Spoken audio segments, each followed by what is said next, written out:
Hi, welcome back. Today I'm going to introduce you to AI and show you 5 simple steps that you can use to get initiated with AI and not to be intimidated by it. Okay, so the first thing you want to do is choose an AI that you want to interact with. And there are subtle differences between different AIs. ChatGPT is probably the more popular one because it's been around the longest.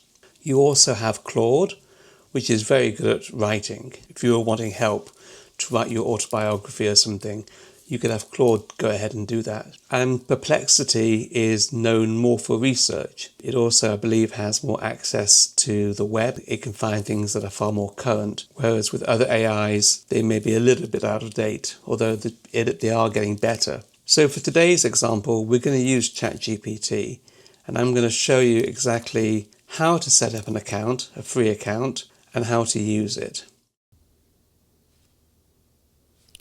And as you can see, we're here at the home page. To create an account, you put your email address in, and I'm putting in max@empoweredover50.com, and then you go ahead and click continue. And at this point, you want to go ahead and create your password. And of course, I won't be sharing my password with you.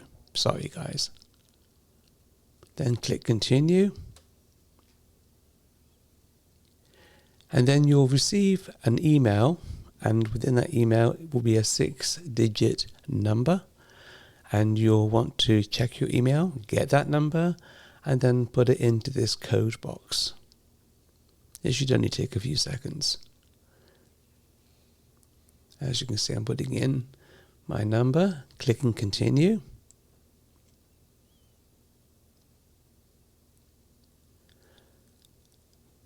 And then it wants to know a little bit about you. So go ahead and put your name in and your date of birth. No peeking, please.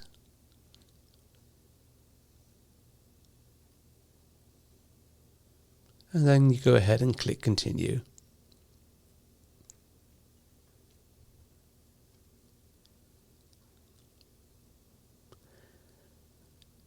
And then it will ask you what you want to do with ChatGPT. You can simply skip that. And then you'll be taken onto a short tour, and it will tell you some of the things you can do, like ask anything. And here you can see we have an example of a Korean-inspired chicken dish recipe with the time and ingredients and how to cook it. We'll click next.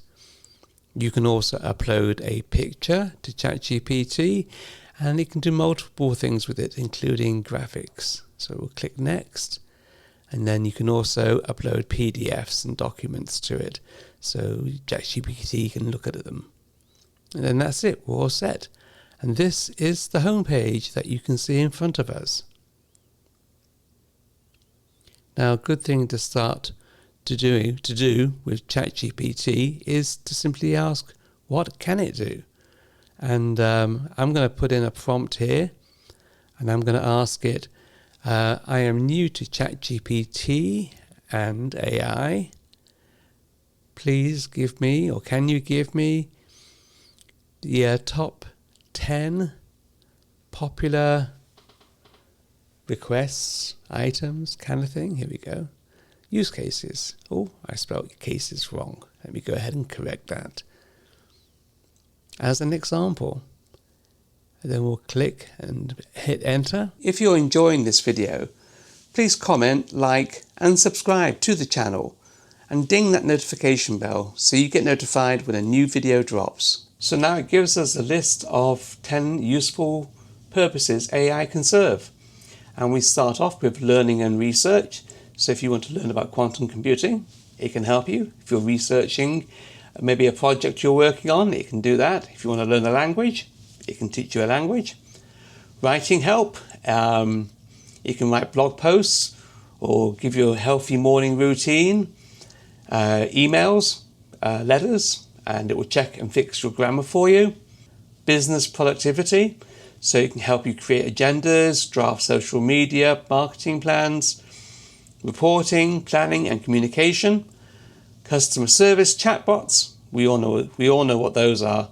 You go onto a utility website to pay a bill or something.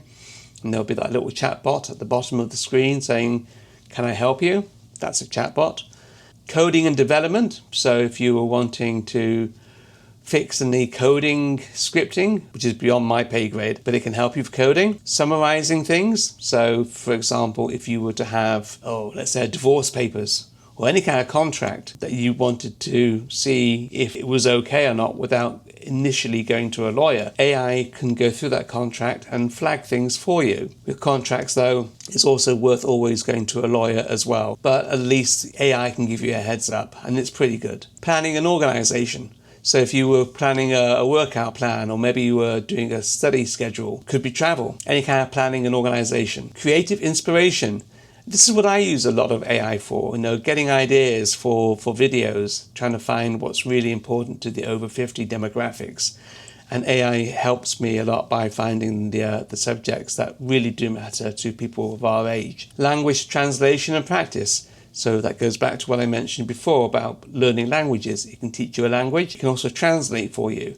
So maybe if you were trying to buy a house in France and you had a legal document or any kind of document that was in French, you could put the PDF, upload it into AI, and it will translate it into English for you. And then there's the fun side. It can play games with you. It can tell you jokes, play a text-based adventure game, or even make a custom trivia quiz. So those are just some of the things that AI can do for you. I have also written 3 guides that are free to download, and they cover things like scam alerts, what you should do if you lose your job, and also your reinvention after 50 guide. They're all free, and you can find the links also down below in the description. With ChatGPT or any AI tool, context is absolute king. You could do a search on Google and just say travel places in Europe for summer, and it'll just give you a whole bunch of things, and you could spend days going through different websites trying to find what you were looking for.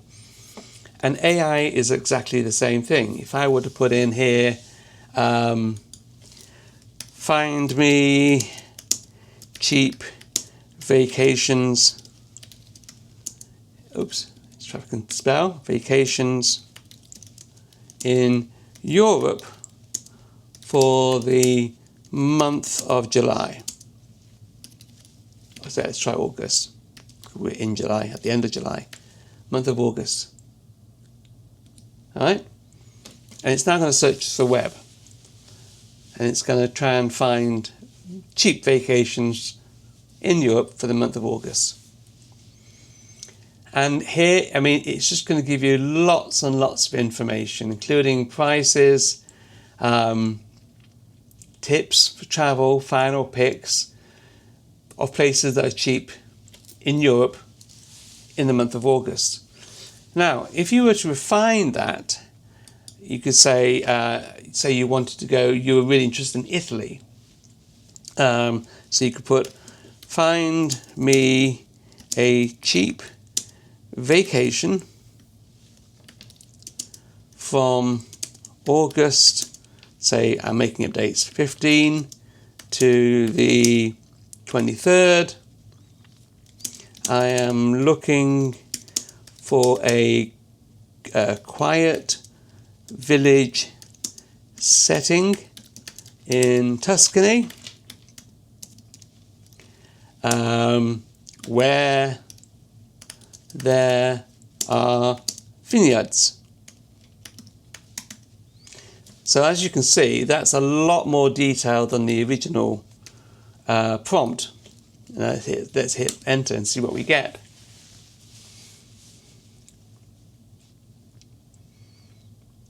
And here we go. And now it's giving you specific places. Hidden villages, budget and booking, tells you roughly how much to pay per night in euros. And you could ask it to put those prices into dollars. You can do that. And then from here, because context is king, that isn't just your result. What you can then do is go into it and say, the hotel has to be pet friendly. So now you go even deeper into the results. And here we go. We have a list of places where it says dogs are welcome. Now you could actually have put that in the initial prompt, but the point is, if you think of something later, you don't have to start all over again. You can carry on asking. So now it gives you a whole lot of information about places in Tuscany that are pet friendly. And you could even go further. I would really prefer a boutique, old-fashioned Italian, fashioned Italian hotel. Okay. Let's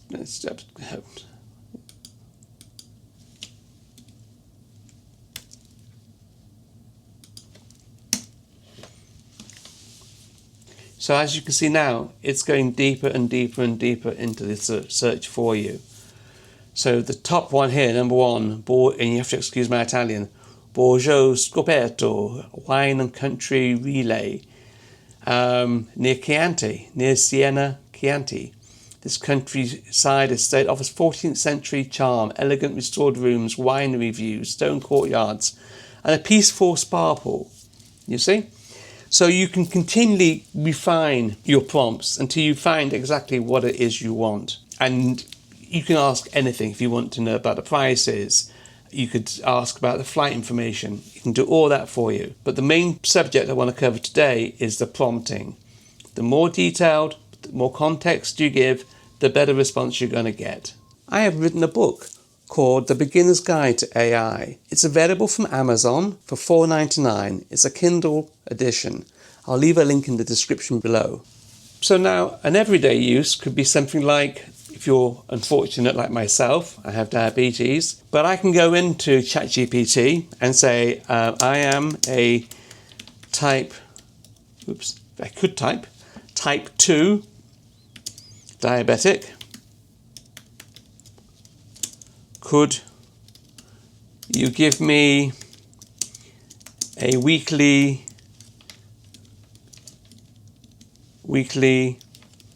diet plan? I enjoy vegetables, if I can spell, vegetables, and type, red meat, and fish. Okay, let's update that vegetables. So now I'm saying I'm a type 2 diabetic. It's now going to work out a meal plan for me based on my diabetes. And it gives me general guidelines, and then it actually will give me a weekly meal plan for breakfast, lunch, dinner, and even a snack. And we like our snacks. So there you go, you've got a 7-day meal plan. And it's also offering to include a shopping list or make some other adjustments for weight loss, blood pressure, or cholesterol goals. And it's funny you should mention weight loss, because I have put on a little weight recently. So yes, I would like something that can help me with my weight loss. And then now it will re-evaluate the original prompt, and then it will come back with another meal plan for the week based on losing weight. So you can see all the things that this AI can do for you. Dietary plans, finance. You can use ChatGPT to help you with your budgeting. So many different use cases for AI. So there you have it. That's a brief introduction to AI. And just to give you a taste. Now the fifth item, and it's very important, is, as I mentioned on Thursday's video, AI can hallucinate. In other words, basically lie. Doesn't do it intentionally, but it will make up things. So if you're relying on particular important information, it is always, always, always advisable to double check it.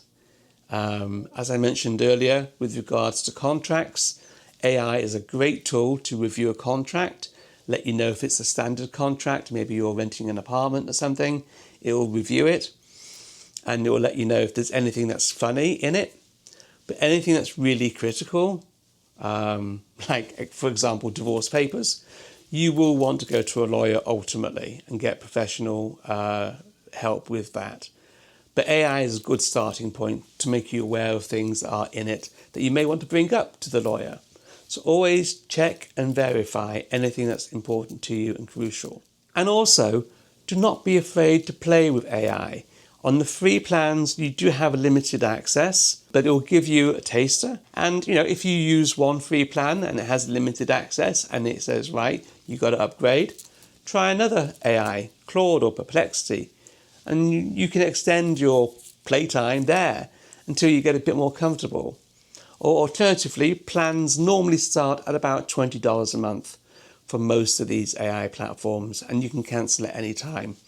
So you could even sign up for 1 month, see if you like it, it'll cost you $20, and if you don't, cancel the subscription. But AI is the future. It's not going anywhere, and I cannot emphasize that enough. And you need to have it a part of your life, particularly if you're still in the workplace, because in the workplace, they're going to require you to use AI. There are companies, I can't think off the top of my head who it was now, that was basically saying to their employees, before you employ someone, make sure that AI couldn't do that job. That is now a requirement. And then they have to provide proof to whoever's in charge of the company that we do need to employ this because AI can't do it. So AI is coming big and fast. It's already here. You need to learn it. You need to get on board. And don't forget the link in the description for the Beginner's Guide to AI, which is available on Amazon for $4.99. I'll see you on Thursday. Cheers.